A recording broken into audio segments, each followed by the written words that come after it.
Kia ora. No mai, haere mai, welcome to this sunset garden musings session, I suppose. Again, I'm here to share a poem that I've recently written, and I think I will share the poem first and then discuss it and then probably share it again. So this poem is called Hurtling. Hurtling, without time and beyond space, through the burn of dusks merging countlessly into ferocious dawns. Here's the girl, teeth gnashing, bones clashing, and her jaw thrashing against itself, as though crunching its way through the flesh of an unripened summer nectarine. Though it is at the end of a desolate winter that she finally slams her flesh upon the earth and gasps, lips part, where thick webs of spit coat the vestibule to the chamber of her breath. Cotton-mouthed, she slurs, I can no longer feel my hands, plunging her fingers into the cool, wet grass, heaving, slow. Again, she opens, tongue arching for wet, neck aching to be drenched, but it is only as her limbs sigh and turn to liquid that mercy pours with her surrender.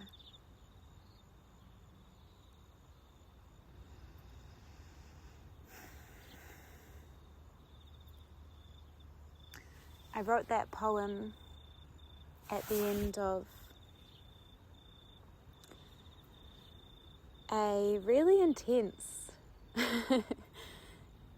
last few months of 2025, and I felt as though I couldn't catch my breath, although I had all of my meditation practices and my spiritual practices to try and connect to the earth. I honestly felt like my whole body was hurtling through space, and I just couldn't for the life of me grasp something real, or grasp something that felt as rich as this moment sitting beneath a half moon in this garden of like absolute plenty. And yeah, I actually had this moment where I was meditating and this intense message came to me that just said so simply, let go. Just let go. And as soon as I did that, my whole, I could just feel myself melting into liquid, like in the poem. And it felt as if Mercy, whoever she is, was finally seeing me. And maybe that's the irony, in that Mercy is actually me. I think so often in life we really try to hold on to our control because we think if we can think our way out of the situation, we're going to finally reach that place of perfection that we've been driving for so long. But sometimes you just need to let go of that steering wheel, and let go of the ropes that you're holding so tightly that are burning your hands into calluses, and that's causing your heart like so much friction as it beats in your chest, because sometimes the most magic can come when you just let go. And that's not to say that you're not trying anymore to reach your dreams and your goals, but there's a little bit more softness and maybe less seriousness. I feel like right now as I'm speaking, I'm being quite serious, but I'm actually just, it's 8 p.m. at night and I'm not necessarily a night owl, but I just felt really called to film in this, under this beautiful light. But yeah, I think when you're in those moments and it's beyond your control, you know, it's situational and you can't help all of the noise and everything that's happening around you, and you're literally hurtling through time and space, but without time, without space, and nothing feels like flesh and bone. Just to try and take your time to wet yourself with the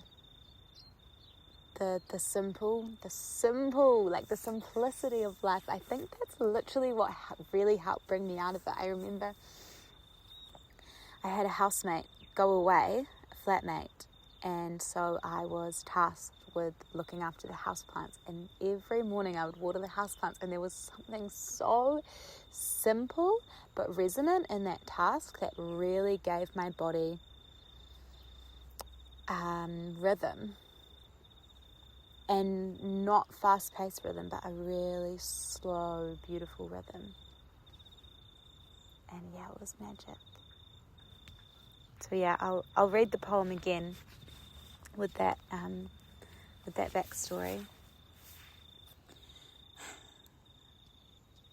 Hurtling. Hurtling without time and beyond space, through the burn of dusks merging countlessly into ferocious dawns. Here's the girl, teeth gnashing, bones clashing, and her jaw thrashing against itself, as though crunching its way through the flesh of an unripened summer nectarine. Though it is at the end of a desolate winter that she finally slams her flesh upon the earth and gasps, lips part where thick webs of spit coat the vestibule to the chamber of her breath. Cotton-mouthed she slurs, I can no longer feel my hands. Plunging her fingers into the cool, wet grass, heaving, slow. Again, she opens, tongue arching for wet, neck aching to be drenched. But it is only as her limbs sigh and turn to liquid that mercy pours with her surrender.